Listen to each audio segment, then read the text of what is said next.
बिस्मिल्लाहिर्रहमानिर्रहीम। अस्सलाम वालेकुम। कैसे हैं आप सब? मैं हूं मरियम और मरियम्स किचन डायरी में आप सबको खुशामदीद। आज मैं आपको बताऊंगी कि नरम, गोल और फूली हुई रोटी कैसे बनती है। तो आपने मेरी वीडियो को एंड तक देखना है, कोई भी पॉइंट स्किप नहीं करना, ताकि आप भी मेरी रेसिपी को फॉलो करते हुए इतनी फूली हुई और सॉफ्ट रोटियां आसानी से घर में बना सकें। चलिए फिर अपनी रेसिपी बनाना स्टार्ट करते हैं। रोटी बनाने के लिए सबसे पहले मैंने ये चक्की का आटा ले लिया है। इसको अब हम कुछ भी नहीं इसमें डाला, सिर्फ इसको छान लिया। अब इसमें थोड़ा थोड़ा करके पानी डालते जाएंगे और एक डो तैयार कर लेंगे। थोड़ा थोड़ा करके पानी डालेंगे, इकट्ठा करेंगे, फिर थोड़ा पानी डालेंगे, फिर उसे इकट्ठा करेंगे। आप अगर चैनल पे नए हैं तो चैनल को सब्सक्राइब जरूर करिए और कमेंट सेक्शन में मुझे बताइए मेरी वीडियोस आपको कैसी लगती हैं। तो ये देखिए थोड़ा थोड़ा करके पानी डालते जा रहे हैं और इसको इकट्ठा करके दूसरी डो के ऊपर रखते जा रहे हैं। इसी तरह सारा आटा इकट्ठा कर लेंगे। अब हाथों की मदद से आटे को इकट्ठा करके उसको ऊपर से गीला करेंगे दोनों हाथों से। ज्यादा पानी नहीं लगाइएगा, थोड़ा थोड़ा करके पानी लगाएंगे तो बहुत अच्छा आटा गूंदा जाएगा और हाथों की मदद से आटे को एक दो दफा इस तरह अच्छी तरह गूंद के इकट्ठा कर लेंगे। इकट्ठा करने के बाद एक दफा फिर इसके ऊपर थोड़ा सा पानी लगाएंगे और पानी लगाने के बाद इसको कवर करके तकरीबन 10 मिनट के लिए रेस्ट दे देंगे।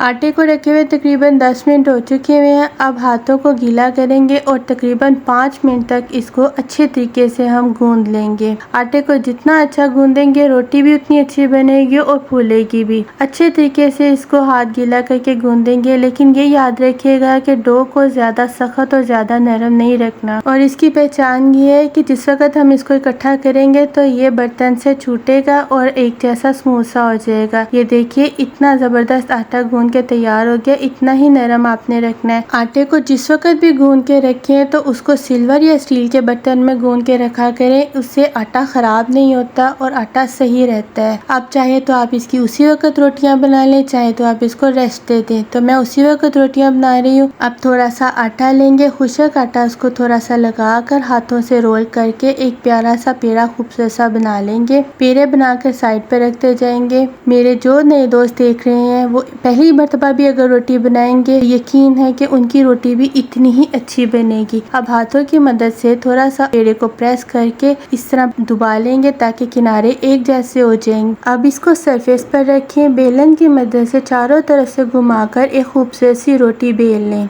अब बेली हुई रोटी को हाथों पर उठाएं और हाथों से उसको थोड़ा सा और बड़ा कर लें। दूसरी तरफ पैन को गर्म करने रखा हुआ है और ये देखिए उसके ऊपर आराम से रोटी डाल दें। आंच ज्यादा तेज भी नहीं रखनी और ज्यादा हल्की भी नहीं रखनी। जब कलर चेंज हो जाए तो उसकी साइड चेंज कर दें आराम से। अब एक दफा फिर इसकी साइड चेंज करें और फिर तवे को थोड़ा सा साइड पर करके आग के ऊपर रोटी को आप सेक लें। आप चाहे तो रुमाल की मदद से सेक लें, चाहे तो चिमटे की मदद से सेक लें। ये देखिए आप जब भी रोटी बनाएंगे आपकी भी रोटी इसी तरह फूली हुई बनेगी। ये रोटी ना सिर्फ फूली हुई है बल्कि सॉफ्ट भी बहुत है। आप चाहे तो इसे दोपहर में बनाकर रात तक भी रखेंगे तो ये नरम की नरम ही रहेगी। वीडियो अच्छी लगी तो लाइक कीजिए, चैनल पर नए हैं तो सब्सक्राइब कीजिए, बेल आइकन के बटन को प्रेस कीजिए ताकि मेरे आने वाली वीडियो का हर नोटिफिकेशन आप तक सबसे पहले पहुंच सके। दुआओं में याद रखिए और मुझे दीजिए इजाज़त। अल्लाह हाफिज।